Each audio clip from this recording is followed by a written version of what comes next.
ఇప్పుడు మనం పోపుకి రెడీ చేసుకుందామండి. ఇప్పుడు మనం తవా పెట్టుకోవాలండి. తవాలో కొంచెం ఆయిల్ యాడ్ చేసుకోవాలి. దీనికి గ్రౌండ్నట్ ఆయిల్ అయితే బాగుంటుందండి. నూనె హీట్ ఎక్కింది కదండి. ఇప్పుడు ఇందులో మనకి వేరుశనగ నూనె అక్కర్లేదు, మనము నార్మల్ ఆయిల్ అయినా పర్వాలేదండి. మనం వేసుకుని అందులో మనము మినపప్పు, శనగపప్పు, ఆవాలు అండి, వేరుశనగ గుళ్ళు కూడా వేసాను. అందులోనే నేను జీడిపప్పు కూడా వేస్తున్నాను. వేసి మనం పప్పు బాగా వేయించుకోవాలి.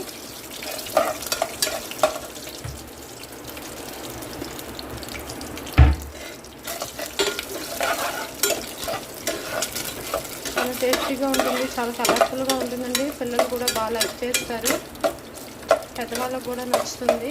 కొంచెం వెరైటీగా, అంటే ఇప్పుడు రైస్ తోటే కాకుండా ఇలా చేసుకుంటే బాగుంటుందండి అని చెప్తున్నాను.